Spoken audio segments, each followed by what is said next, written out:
Reviewing a Jack Mason watch in 2025 is quite appropriate actually, considering they are celebrating a decade of activity. They've come a long way from being a Nordstrom bargain bin special to slapping four-figure price tags on watches that are actually worth considering. Problem is, almost every review you'll find on them is a paid promo. So I jumped at the chance to borrow the Stratotimer from Christian, one of the channel's patrons, and give you an honest account of what this true GMT watch truly is about. Let's go. While the color scheme might say Rolex, most of the design choices on display here bear a strong Seiko influence. However, instead of focusing on just one source of inspiration, Jack Mason seemed to have picked up cues from different icons produced by the Japanese giant, like the turtle-shaped case of the Willard or the bold markers of the 62 Mass, which they then combined in a creative mashup that, depending on who you're asking, features the best of the best or is a lazy mess. Beyond personal preference, this is a design clearly aimed at satisfying as many potential customers as possible. The construction of the case is slab-sided, devoid of any chamfering, but with voluptuous curves that give it an upscale, luxurious look that is perfectly complemented by one of the best-looking pieces of double-dome sapphire crystal I've seen. The bezel is just as well integrated and its broad ceramic insert is well contoured by the precise machining of the knurling. Finally, I wish the signed screw-down crown was more substantial, both for aesthetical considerants and ease of use. Contrasting the soft case, the dial is dominated by dramatic, blocky, oversized markers that draw in the eye towards the pinion. The minute track is just as utilitarian and benefits from some beautiful distortions created by the crystal that also creates a pseudo-rehot.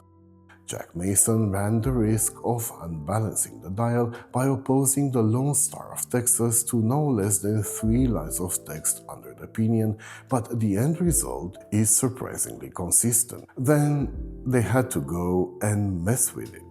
The second version of this watch moves the date window to 6 o'clock, a choice I usually love, but here it throws off the balance. I never thought I'd say this, but I actually prefer the classic date at 3 setup for this design. What do you think? Let me know in the comments. The set of hands used for Stratotimer is rather safe, if a bit underwhelming, but I appreciate both their perfect length and the unexpected color accent on the second hand's counterbalance. Unfortunately, this watch came without what many consider one of its fortes, the Jubilee bracelet. I would have loved having a chance to examine it up close and to experience the 7 slots on the fly micro-adjustable clasp, but I had to settle for this Jack Mason $80 leather strap. And because despite this being a good quality strap, I believe it has no connection with the watch, I very quickly replaced it with this. Look, Artem have gifted this strap to me, but that doesn't change the fact that should you want to wear Stratotimer on anything else but its gorgeous bracelet, well, this is it.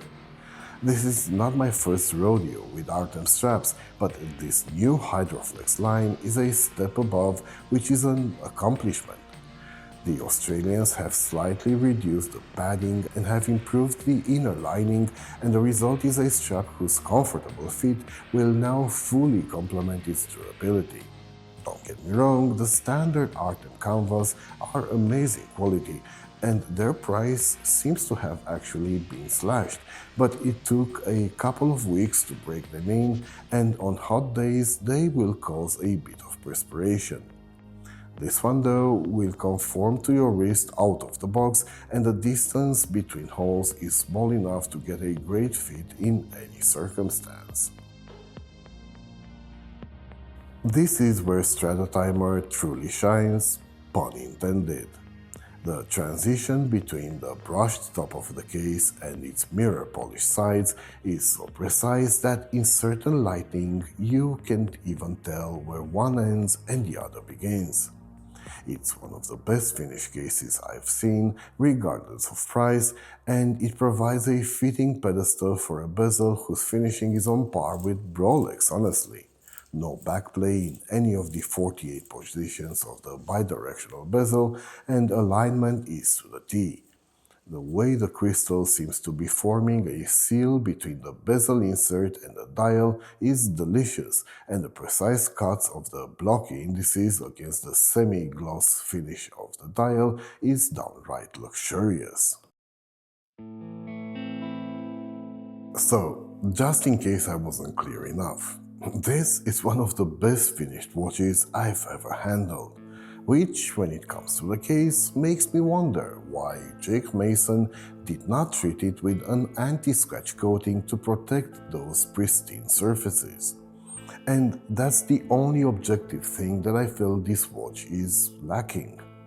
There's so much anti-reflective coating, I could use this crystal as a stealth fighter windshield, unless used at night, when the amount of PGW9 Superluminova applied on hands, markers, and the bezel's 24-hour ring makes it visible from space. Miyota 9075 might seem now like yesterday's news, but this shouldn't take away from the fact that this is one of the best mass-produced calibers currently on the market.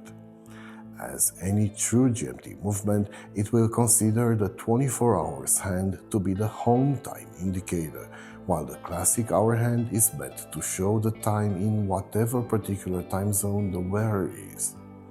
The simple reasoning behind it is that one does not need a 24-hour indicator to show the local time, while big trips could lead to situations where the owner's home time is in the AM while the current time is in PM. The only drawback of this caliber is being unable to quick set the date.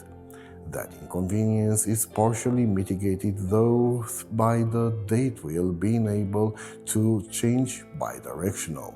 Before moving on to the section of the review dedicated to wearability and versatility, one quick kudos to Jack Mason for choosing a 48 clicks bezel, thus enabling 1 billion people that live in time zones offset by 30 minutes intervals to the GMT to track their home time accurately. On my 19cm wrist, the watch wears true to its 40mm diameter, if only slightly larger. Contributing to this impression is its lack of curvature, which in turn makes it look slab-sided. This was a surprise, as the reviews I've watched did not pick on this obvious aspect. As a consequence, I reckon that despite its rather compact lug-to-lug distance, the watch won't sit that great on wrists measuring less than 17 centimeters.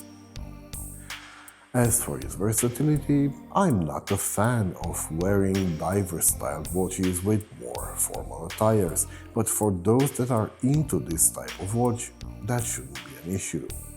The watch wears beautiful on its bracelet, but I believe sailcloth or FKM will match its aquatic character, while NATO straps might be harder to pull because of the flatness of its profile. A great contributor to its versatility is the amount of color combos between the dial and the bezel, and I personally think that the wide dial variants look the best. When it comes to legibility, I would say this is one of the best microbrand watches. From markers to bezel insert, from AR coating to limb application, every design detail and material choice is geared towards making this as functional a tool as any. At a little under $1,100, Jack Mason Stratotimer is a watch aimed primarily at American customers. Considering taxes, Europeans, Asians, and Australians would probably be better off opting for the equally striking, feature-comparable YS80X at a 40% discount. But Jack Mason have to face heavy competition even from domestic microbrands, as the Traska Venture offers better features, albeit in a different design language, for way less money. The choice is yours. Thank you for watching. See you soon.